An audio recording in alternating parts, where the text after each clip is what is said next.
Ya, Assalamualaikum warahmatullahi wabarakatuh. Ini adalah minggu ke-12 ya. Jadi kita akan melanjutkan struktur dan fungsi pada hewan. Yang kedua, pada minggu kemarin kita sudah belajar berbagai macam sistem organ. Nah, untuk kali ini kita akan melanjutkan sistem organ yang belum kita pelajari ya. Nah, yang pertama kita akan belajar tentang sistem saraf gitu ya. Yang mana di sini ada pada pusat koordinasi dan pengendalian gitu ya. Jadi ada sistem saraf, ada sistem endokrin, yang mana keduanya akan mempengaruhi perilaku atau tingkah laku dari hewan tersebut. Nah, untuk yang topik kedua itu adalah tentang kontinuitas kehidupan, yang mana kita akan membahas tentang sistem reproduksi ya.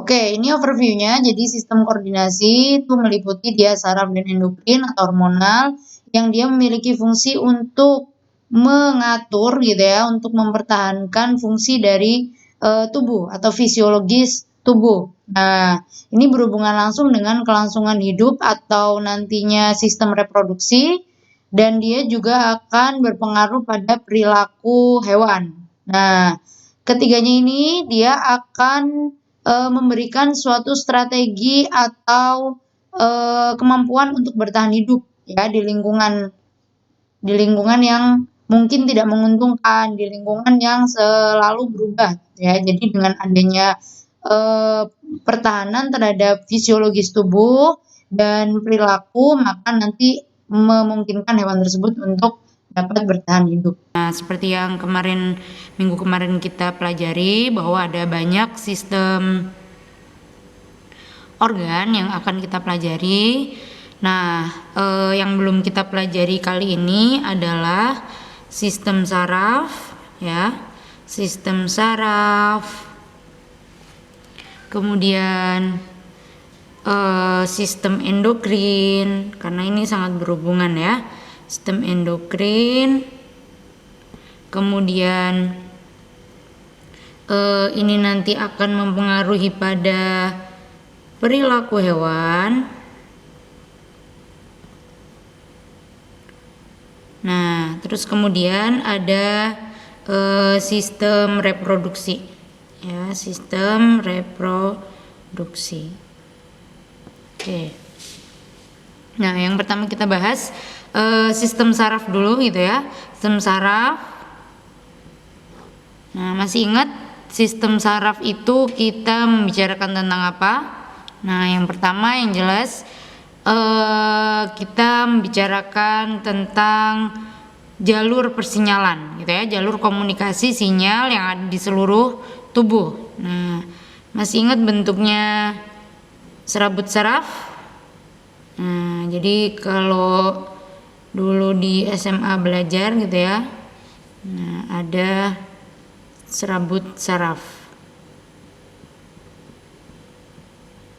Oke.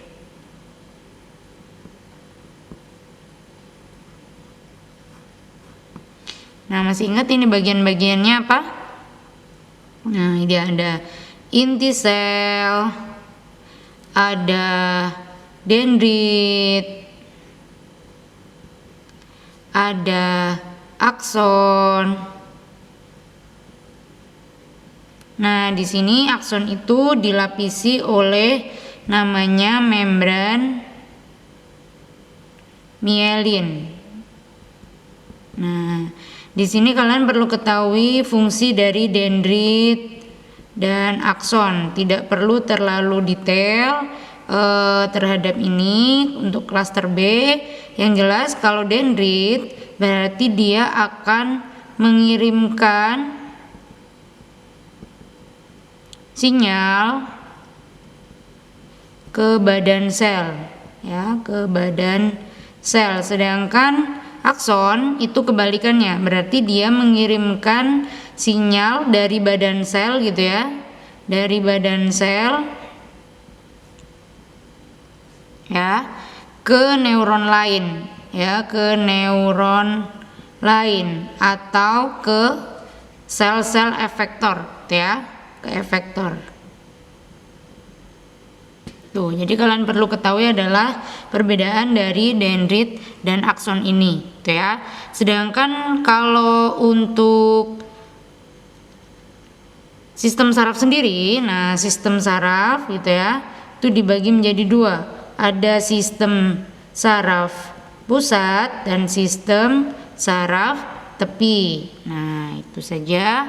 Nah, terus kemudian bagaimana alur kinerja saraf ini? Nah, saraf ini ada namanya gerak refleks, ya, gerak refleks. Nah, kalau gerak refleks ini dia responnya sangat cepat, ya, dia responnya sangat cepat karena dia itu tanpa melalui otak, jadi dia langsung, tapi melalui sumsum tulang belakang, ya, jadi dia tidak melalui otak. Oke, melalui sumsum tulang belakang.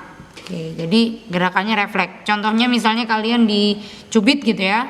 Nah, ketika saraf refleks kalian tidak ada masalah, maka kalian akan langsung menjerit atau bilang sakit gitu ya, bukan sekarang dicubit baru 2 minggu kemudian bilang sakit. Nah, itu kan berarti refleksnya ada something wrong di situ ya, ada sesuatu yang salah dengan refleksnya. Nah, itu ya. Oke, nah terus kemudian ini adalah penyusunnya yang ada di hewan tingkat tinggi ya, di manusia. Nah, kalau misalnya kita berbicara tentang hewan tingkat rendah, misalnya cacing, nah itu sistem saraf pusatnya belum sempurna pada manusia. Oke, itu tadi sekilas tentang sistem saraf pada hewan tingkat tinggi atau terutama di manusia. Nah, bagaimana dengan sistem saraf yang ada di hewan tingkat rendah, misalnya invertebrata? Nah, contohnya ini pada cacing pipih, dia memang sudah memiliki otak gitu ya, tapi bentuk otaknya tidak seperti di manusia. Dia ada sistem saraf, ada saraf tangga tali namanya. Jadi dia adalah gabungan dari beberapa serabut saraf gitu ya. Jadi dia belum sempurna seperti yang ada di hewan vertebrata. Oke, kita lanjutkan ya. Kalau perbedaannya sistem saraf dengan sistem endokrin, kalau sistem saraf itu dia rangsangannya berjalan cepat gitu ya, dan dia itu rangsangannya berupa neurotransmitter atau bahan-bahan kimia itu ya. Nah, dia itu tidak perlu menggunakan saluran peredaran darah. Nah, sedangkan kalau endokrin itu dia berjalannya lambat, ya rangsangannya lambat, tapi dia sistemik karena dia itu melalui sistem peredaran darah ya.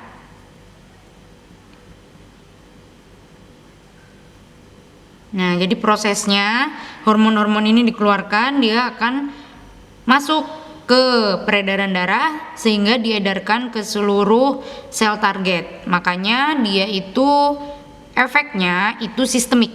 Nah, karena lewat pembuluh darah, tuh ya. Nah, contohnya gini. Contohnya ketika kita sedang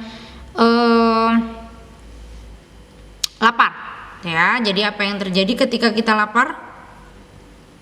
Oke, lapar berarti kadar gula darah kita, ya, kadar gula darah kita berarti sedang turun, ya, sedang turun. Nah, dengan adanya kadar gula yang turun ini nanti akan ada stimulus, ya, stimulus terhadap sel alfa, ya, alfa pankreas, gitu ya. Jadi dia akan menstimulus gitu ya, menstimulus pelepasan glukagon ke darah. Nah, sehingga glukagon ini dia akan memecah glikogen menjadi glukosa ya, glikogen menjadi glukosa. Oke, oleh hormon yang namanya tadi apa? Glukagon. Nah, sehingga nanti gula darah ini atau glukosa nanti dia akan menuju ke darah sehingga kadar gula darah ya, gula darah akan naik lagi. Nah, dan begitu sebaliknya, ketika gula darah sudah naik ya, maka akan ada stimulasi lagi oleh pankreas gitu ya. Oleh pankreas dia akan menghasilkan yang namanya hormon insulin. Nah, kalau insulin ini dia akan menyimpan glukosa dalam bentuk glikogen gitu ya, sehingga nanti glukosa darah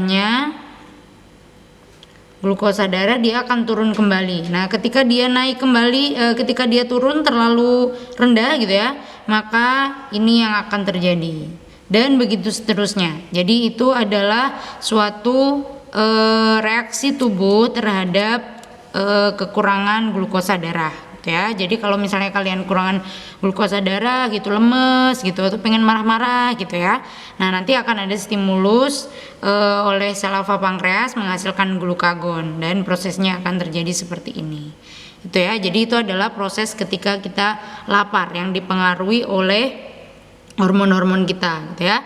Sama halnya ketika kita itu merasa jatuh cinta ya. Jadi ketika kalian merasa jatuh cinta itu juga akan ada neurotransmitter gitu ya, yang akan memicu saraf kita gitu ya, akan memicu dikeluarkannya dopamin. Jadi dopamin itu yang membuat kita bahagia, senang gitu ya, berdebar-debar gitu ya. Jadi kalau melihat wajahnya saja gitu ya, melihat fotonya aja langsung kita bahagia gitu ya, meskipun habis itu WAS misalnya ya.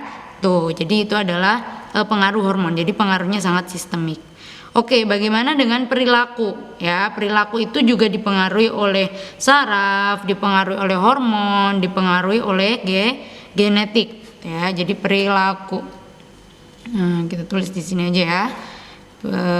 Perilaku. Nah, perilaku ini dia dapat kita bedakan menjadi dua. Ya, dapat kita bedakan menjadi dua. Ada perilaku yang dia memang diturunkan gitu ya secara genetik, yang disebut dengan klise. Nah, ada yang dia itu dari hasil belajar gitu ya, didapatkan gitu ya. Misalnya seperti kalian awalnya sangat amat benci atau tidak bisa dengan pelajaran matematika misalnya ya, terus dengan belajar kalian jadi bisa. Nah, itu berarti nanti memang ada perubahan faktor yang non genetik gitu ya. Jadi ini terjadi karena ada perubahan lingkungan dengan adanya stimulus juga belajar. Oke, itu adalah perilaku. Jadi detailnya kalian bisa lihat contoh-contohnya saja gitu ya. Nah, ini adalah pembagiannya. Jadi nanti apa saja yang masuk ke dalam klise ini, nah antara lain itu adalah yang diturunkan tadi. Jadi semacam dia itu innate gitu ya, karena diturunkan dari induknya gitu ya.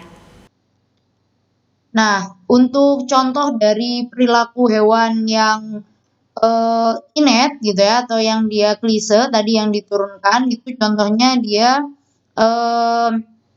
ini kemampuan berenang pada ikan. Jadi ikan itu ketika dia menetas gitu ya, ketika setelah terjadi fertilisasi menetas, dia tidak perlu belajar berenang. Tidak seperti manusia, kita itu untuk berenang harus belajar dulu gitu ya. Tapi kalau misalnya pada ikan itu dia sudah memiliki kemampuan sejak lahir alias innate gitu ya. Kemudian burung. Nah, burung itu ketika dia setelah menetas pasti mencicit. Nah, itu merupakan perilaku yang dia bawaan gitu ya. Itu. Nah, sedangkan untuk perilaku-perilaku yang dia belajar, nah ini contohnya ada pada kera.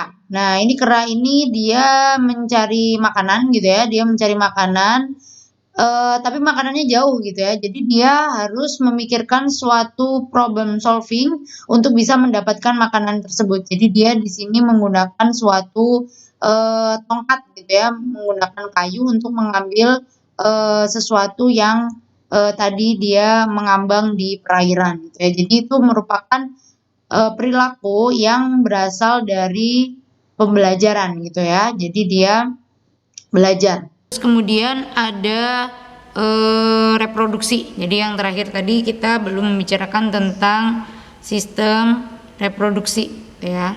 Nah, kalau sistem reproduksi di sini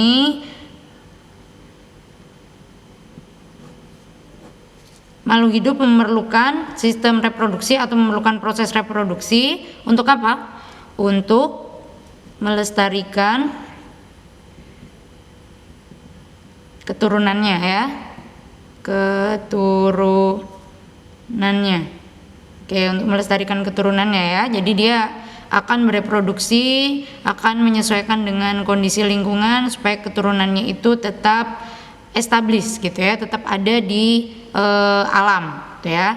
Nah, sistem reproduksi sendiri itu dibagi menjadi dua macam, ada secara aseksual ya, tidak kawin, dan seksual gitu ya. Jadi nanti tergantung pada jenis hewannya, apakah dia seksual maupun aseksual gitu ya. Contohnya kalau misalnya aseksual itu dengan cara tidak kawin ya, dengan cara tidak kawin itu contohnya misalnya pada hidra gitu ya. Misalnya pada hidra dia dengan bertunas gitu ya. Kalau yang seksual dia dengan kawin, maka di sini dia akan membutuhkan induk jantan dan induk betina. Nah, itu jadi di sini nanti akan ada proses kawin, fertilisasi, pembuahan gitu ya, pembuahan, terus kemudian akan ada proses perkembangan janinnya. Nah, mungkin itu jangan lupa belajar untuk kuis ya. Jadi jika ada yang kurang paham bisa ditanyakan lewat grup ataupun di Google Classroom ya. Terima kasih. Assalamualaikum warahmatullahi wabarakatuh.